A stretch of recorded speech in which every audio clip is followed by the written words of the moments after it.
Everyone in Blackwood County knew one rule: never step onto the hill after sunset. The manor sat there like a living thing, its windows dark but aware, its silence louder than screams. When Ethan Cole parked his car at the rusted gate, his phone lost signal instantly, yet the recorder still blinked red. The house was older than the town itself, built in 1891 by a family whose name no longer appeared in records. As Ethan crossed the overgrown path, the temperature dropped sharply, and the wind seemed to breathe against his neck. The front door creaked open before he touched it, welcoming him like an old friend. Inside, dust floated unnaturally still, as if time refused to move. Every footstep echoed twice, once behind him. He found carvings on the walls, names, dates, pleas, some scratched so deeply they cut through the wood. As night fell, the manor groaned, settling like a giant waking from sleep. A sudden slam echoed upstairs. Ethan froze. He was not alone. When he turned back toward the door, it was gone, replaced by solid wall. Written in fresh scratches were three words that made his blood run cold. "It knows you." The whisper said his name before he realized he was shaking. It came from the walls, from the ceiling, from the very air pressing against his ears. Ethan moved deeper into the manor, flashlight trembling as shadows stretched and recoiled like living creatures. Hallways seemed longer than before, bending slightly, subtly wrong. Old portraits lined the walls, families smiling stiffly, eyes scratched out with violence. As midnight struck, the temperature plunged and a soft humming filled the house. At the staircase stood a woman in a white dress, her head tilted at an impossible angle, eyes hollow yet pleading. She raised a pale finger and pointed upward. Against his better judgment, Ethan followed. Room 313 waited at the end of the hall, its door already open. Inside, the air smelled of damp earth. The door slammed shut behind him. The walls began to pulse, projecting scenes of strangers laughing, crying, screaming. None were his memories, yet he felt their fear. He understood then. The manor didn't haunt people. It consumed them, storing their lives like trophies. And somewhere in the walls, those people were still awake. The screams on the tape were real, and they were begging. Ethan sat on the basement floor, surrounded by dust-covered boxes, as an old cassette player hissed and crackled. The voice belonged to a woman from 1987, trapped, terrified, describing rooms that moved and doors that lied.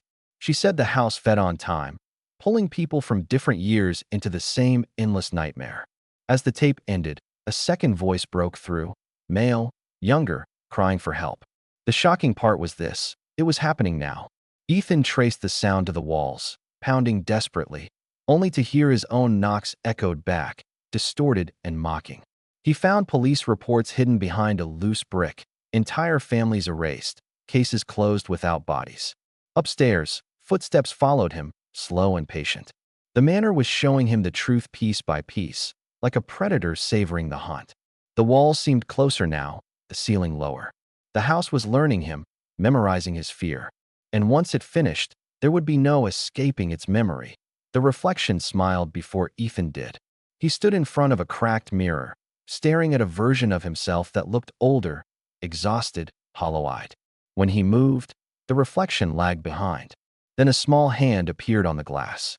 A young boy stared back, his face pale, his eyes ancient with sorrow. He whispered that he died here, but death never freed him. The manor kept children because they feared the longest. The boy warned Ethan that the house always needed a caretaker, someone living to anchor the dead. The last caretaker tried to burn the manor down and became part of the walls instead. As the mirror shattered, Ethan heard laughter ripple through the halls. Doors slammed, furniture dragged itself across floors. The house was angry. In the silence that followed, Ethan realized something worse than death awaited him. The manor didn't just want him inside. It wanted him to belong. Blood soaked into the floor and vanished like it had been thirsty. Ethan stared at his bleeding palm, heart racing, as the house responded with a deep, satisfied groan. Beneath loose boards, he discovered a journal bound in cracked leather, its pages filled with desperate handwriting. The original owner had made a deal to protect his land forever, sealing it with sacrifice. The manor was the contract, alive and hungry. As Ethan read, the house rearranged itself, hallways shifting, rooms locking into place. The journal ended with a warning. Once blood is given willingly, the house never forgets. Voices surrounded him now, softer, comforting, promising peace if he stayed. The manor didn't feel hostile anymore. It felt warm, inviting. Ethan fought the urge to sit down and rest, knowing that surrender would be permanent. The house was no longer hiding its intentions. It had chosen him. Hope was the cruelest trick the manor played. Ethan smashed a window and saw flashing police lights outside, sirens wailing in the distance. Relief flooded him, until he climbed through and fell back into the same hallway. Every exit returned him to the center of the house, where the air felt thick and heavy. Windows showed different cities, different lives he could have had. The voices urged him to choose one. When he tried, the glass turned black and swallowed his reflection. The manor fed on broken hope, stretching time until exhaustion blurred reality. Days passed, or minutes. Ethan couldn't tell. His hunger faded, replaced by numb calm. The house wrapped around him like a cocoon, patient and certain. Resistance was fading.